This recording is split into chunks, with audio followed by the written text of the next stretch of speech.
મોરબીમાં લોકો road, light અને પાણી ગટરની સમસ્યાથી ત્રાહિમામ જોવા મળી રહ્યા છે। વરસાદ બાદની ઊભી થયેલી પરિસ્થિતિને લઈને લોકોમાં ભારે આક્રોશ જોવા મળ્યો અને ત્યારબાદ કલેક્ટર કચેરીએ એક બેઠક મળી હતી। આ બેઠકમાં રાજ્યસભાના સાંસદ કેસરી દેવસિંહ ઝાલા, મોરબીના ધારાસભ્ય કાંતિભાઈ અમૃતિયા તેમજ કલેક્ટર, કમિશનર સહિતના અધિકારીઓની ઉપસ્થિતિમાં એક સમીક્ષા બેઠકનું આયોજન કરવામાં આવ્યું। મોરબીની સમસ્યાનું એક કારણ એ પણ છે કે મોરબી મહાનગરપાલિકા અસ્તિત્વમાં આવ્યા બાદ હજુ પણ વોર્ડની રચના નથી કરવામાં આવી, તેથી વોર્ડની રચના કરવી, ચોક્કસ અધિકારીઓને જવાબદારી સોંપીને કામગીરી કરવા અંગે ચર્ચા થઈ। ધારાસભ્ય કાંતિ અમૃતિયાએ કહ્યું કે 8 થી 10 દિવસની અંદર મોરબીમાં મોટા ભાગની સમસ્યાઓ ઉકેલાઈ જશે, તો કલેક્ટરે લોકોને સંયમ જાળવવાની અપીલ કરી છે, શ્રેષ્ઠ કામગીરી માટેની ખાતરી આપી છે।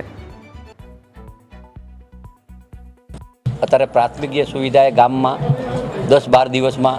તમામ ખાડા બુરાઈ જાય, તમામ ગટર જે વ્યવસ્થા એ સાફ થઈ જાય, લાઇટું થઈ જાય।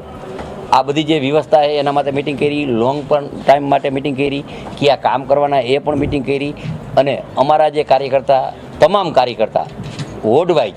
એ અધિકારી મિટિંગ કરશે, શું પ્રશ્ન છે, કઈ રીતે પ્રશ્ન નિકાલ થાય। દર 15 દિવસે હું પણ અહીંયા બેસીશ નગરપાલિકા કોર્પોરેશને અને સારી રીતે કઈ રીતે કામ થાય અને બીજું લોંગ ટાઈમના પુષ્કળ પૈસા જે આયોજન છે એનું પણ કઈ રીતે કરવું આગળ ટૂંકા ગાળામાં। અને અત્યારે જે વાત છે એ 10 દિવસ એક પણ ગામમાં લાઇટ બંધ ન રહીએ એના પ્રયત્ન છે, એક પણ ગામમાં ખાડો ન રહીએ, એક પણ ગામમાં ગટર ઉભરાતી એ રિપેર થઈ જાય એની કમિટી કરી અને કાર્યકર્તા સાથે રહીએ અને એનું આયોજન કર્યું અને લોંગ ટાઈમનું પણ આયોજન કર્યું। જે છેલ્લા 5 દિવસથી જે લોકોના પ્રશ્નો હતા એ પ્રશ્નો બાબતે આ 3 દિવસમાં સૌથી પહેલાં ખાડા પૂરવાના, ક્યાંક રોડ બનાવવો પડે તો તાત્કાલિક જરૂરી રોડ બનાવવાનો, પાણી જ્યાં ભરાઈ ગયા હોય પાણી કાઢવાનું, જો પાણી કાઢવા માટે મોટર ઘટતી હોય તો તાત્કાલિક એવા ડીવોટરિંગ પંપ ખરીદવાના,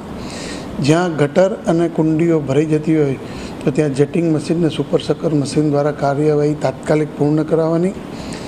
લાઇટો જ્યાં નથી તે લાઇટો આવી ગઈ છે તે લાઇટો લગાવવા માટેના, એટલે અત્યારના જે પ્રાણ પ્રશ્નો, જે લોકોના પ્રશ્નો માટે જેમ પ્રજાને રોડ પર આવવું પડ્યું એ દૂર કરવા માટેના અમે તમામ પ્રયત્નો કરી લીધા।